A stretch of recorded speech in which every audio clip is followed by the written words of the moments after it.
அன்பான சகோதரர்களே, divine shalom ஊழியங்கள் மூலம் உங்களுக்கு தேவ ஆசீர்வாதத்தையும் வாழ்த்துதலையும் நாங்கள் தெரிவித்துக் கொள்கின்றோம். அன்பானவர்களே, ஒரு விசை ஜெபம் செய்வோம்.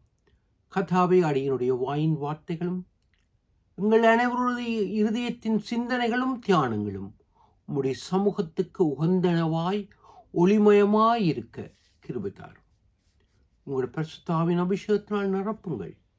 இயேசுவின் நாமத்தில் ஆமென்.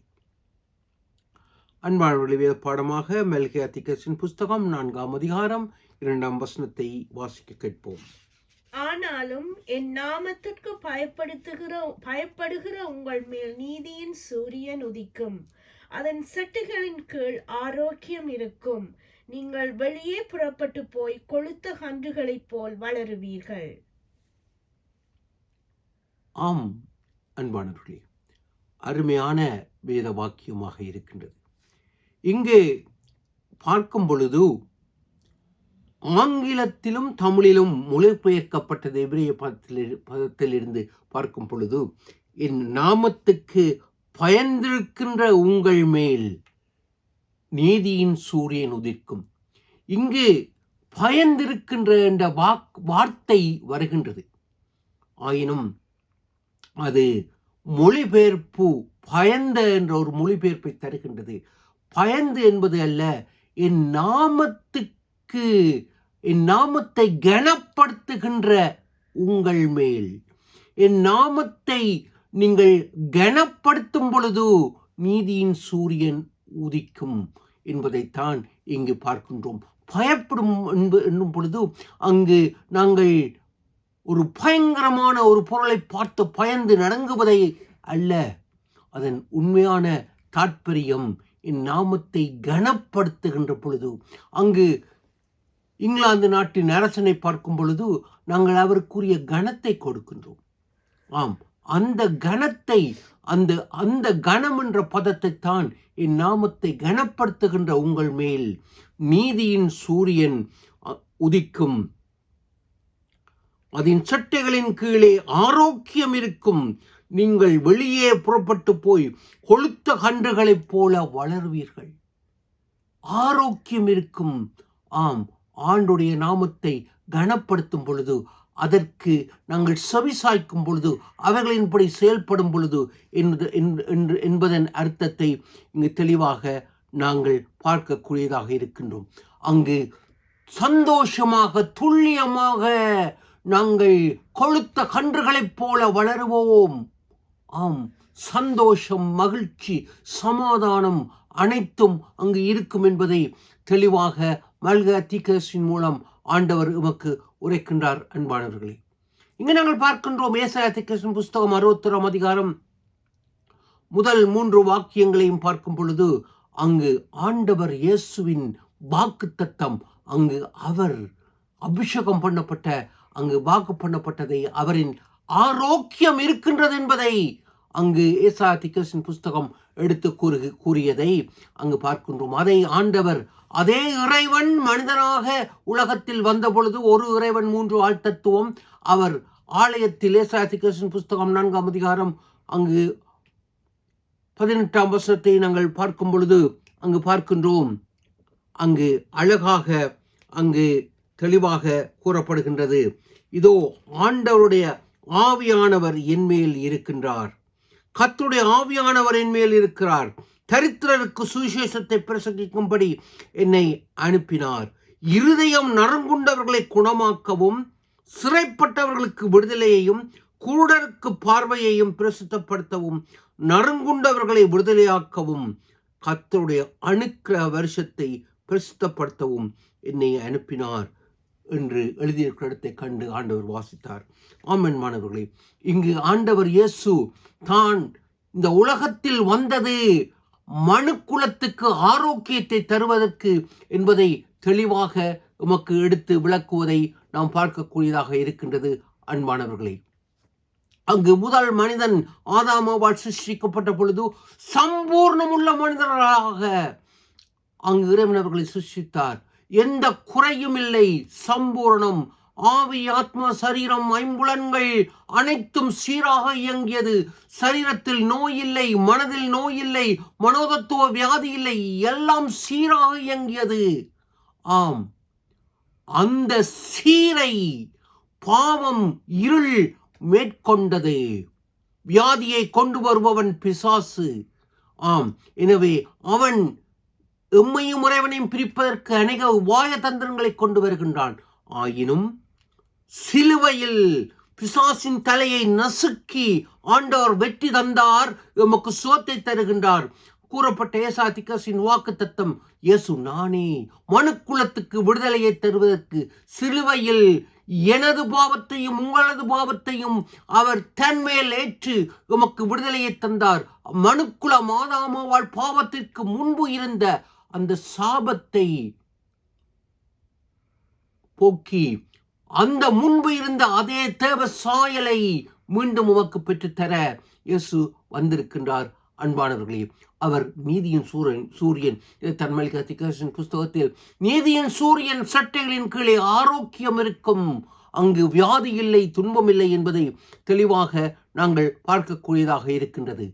அன்பானவர்களே, கிறிஸ்தவம் ஒரு மதம் அல்ல, அது அன்பின் அந்யோன்ய உறவு. ஆம், சிருஷ்டி கர்த்தரிடத்தில் எமக்குள் இருக்கும் அந்யோன்ய உறவு இன்று மதமாக்கப்படுகின்றது, வியாபாரமாக்கப்படுகின்றது, மத பிரிவுகளாக்கப்பட்டிருக்கின்றது. இயேசு மதத்தை ஸ்தாபிக்க வரவில்லை, மத பிரிவுகளை ஸ்தாபிக்க வரவில்லை, மதத்தின் மூலம் வியாபாரத்தை கொண்டு வரவும் வரவில்லை. தனிப்பட்ட உங்கள் ஆத்துமா, எங்கள் ஆத்துமா இடத்தில் உறவு வைக்க வேண்டும். இதைத்தான் ஆகஸ்டின் கூறுகின்றார். என் ஆத்துமா வியாகுலப்படுகின்றது, என்னை சிருஷ்டித்த அந்த இறைவனிடத்தில் நான் சேரும் பொழுது அது சமாதானம் அடைகின்றது என்று அருமையாக பரிசுத்த ஆகஸ்டின் இதை தெளிவாக நமக்கு கூறுகின்றார். அன்பானவர்களே, இங்கே நாங்கள் பார்க்கின்றோம் கலாத்தியர்கள் 3ஆம் அதிகாரம் 14ஆம் வசனத்தில் இங்கு ஆபிரகாமுக்குண்டான ஆசீர்வாதங்கள் எல்லாம் கிறிஸ்து இயேசுவுக்குள் நமக்குள் ஆமென்றும் ஆமேன் என்றும் இருக்கின்றது. அதாவது யூதர் அல்லாத நமக்கு, உங்களுக்கு ஆமென்றும் ஆமீனும் என்று இருக்கின்றது. ஆபிரகாம் ஆசீர்வதிக்கப்பட்ட ஒருவர். ஆபிரகாமை சபிக்கின்றவர்கள் சபிக்கப்பட்டவர்கள், ஆசீர்வதிக்கின்றவர்களை ஆசீர்வதிப்பேன் என்று ஆண்டவர் கூறுகின்றார். விசேஷமானவர். அந்த ஆசீர்வாதம் இன்று உங்களுக்கும் எனக்கும் இருக்கின்றது, கிறிஸ்து இயேசுவுக்குள். ஆம் அன்பானவர்களே, இதை தெளிவாக நாங்கள் பார்க்கக்கூடியதாக இருக்கின்றது. இதை நாங்கள் பார்க்கும் பொழுது ஆபிரகாம் ரகசியம் என்ன? அங்கு முதல் மனிதன் ஆதாமாவால் பாவம் செய்த பொழுது பாவ நிவாரண பலியாக ஒரு மிருகம் பலியிடப்படுகின்றது, அவர்களுக்கு தோல் உடை கொடுக்கப்படுகின்றது. அங்கு ஒரு ஆடு பலியிடப்படுகின்றது, தோல் கொடுக்கப்படுகின்றது, இரத்தம் சிந்தப்படுகின்றது. அது தற்காலிகமான பலியாக இருக்கின்றது. ஆம், அதே வண்ணம் ஆதாமாவாளின் பாவ நிவாரண பலிக்காக அங்கு ஆடு மிருகம் அடிக்கப்படுகின்றது. அங்கு கொம்புகள் கட்டப்பட்ட நிலையில் இருந்த ஆட்டை ஆபிரகாம் தன் மகனுக்காக பலியிடுகின்றார். இங்கு தொடர்புகள் இருக்கின்றது. அம்மன்பானவர்களே, இதனால் தான் அங்கு அழகாக இயேசுவை பார்த்த யோவான் ஸ்நானகன் தெளிவாக கூறுகின்றார். யோவான் எழுதிய சுவிசேஷம் 1ஆம் அதிகாரம் 29ஆம் வசனத்தில், இதோ உலகத்தின் பாவத்தை சுமந்து தீர்க்கின்ற தேவ ஆட்டுக்குட்டி. அந்த இறைவன் மனிதனாக இயேசுவாக வருகின்றார். ஆண்டவர் அங்கு தந்தை பார்க்கின்றார்.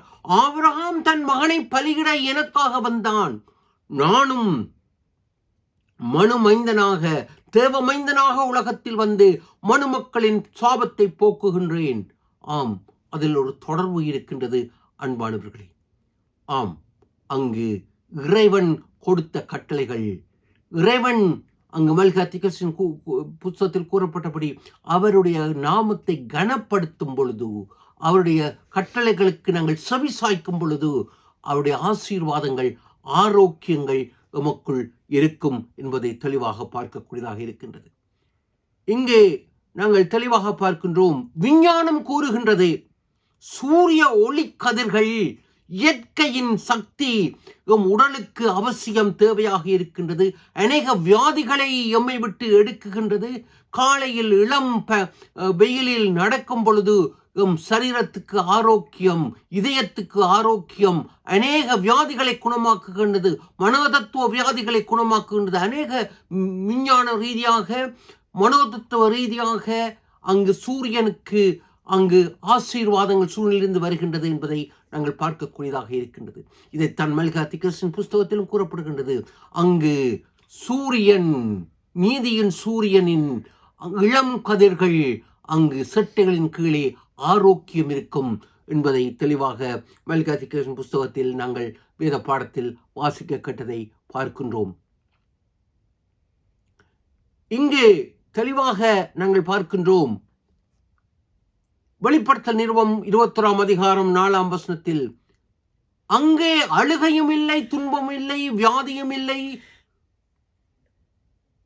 அனைத்தும் சீராக இருக்கின்றது. வெளிப்படுத்தல் 21 அதிகாரம் 4 வசனத்தில் அங்கு ஆண்டவருக்குள் இருக்கும் உமக்கு பரலோகத்தில் எந்த வியாதி இல்லை, துன்பம் இல்லை, கண்ணீர் இல்லை, சரீர உளைச்சல் இல்லை, ஆரோக்கியம். முன்பு ஆதாம் அவ்விதம் வியாதி இல்லாமல் இருந்தானோ பாவத்துக்கு முன்பு, அதே நிலை இருக்கின்றது என்பதை தெளிவாக வெளிப்படுத்தல் 21 அதிகாரம் 4 வசனத்தில் கூறப்படுகின்றது. இதன் ரகசியம் என்ன? தெளிவாக 21 அதிகாரம் வெளிப்படுத்தல் 23 வசனத்தில் கூறப்படுகின்றது. அங்கே தெளிவாக நாங்கள் பார்க்கக்கூடியதாக இருக்கின்ற 21 அதிகாரம் 23 வசனத்தில் அங்கு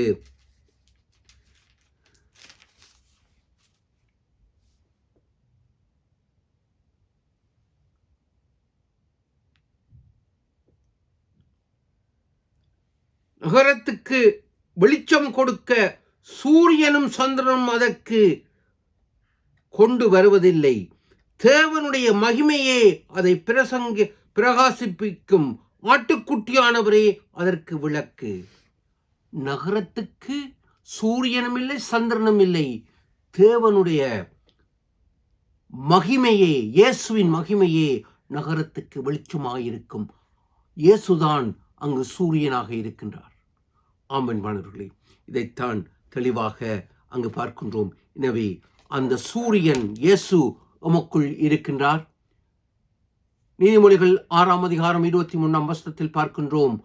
நீதியின் வசனங்களின்படி நடக்கின்றவர்களுக்கு வெளிச்சம் இருக்கும்.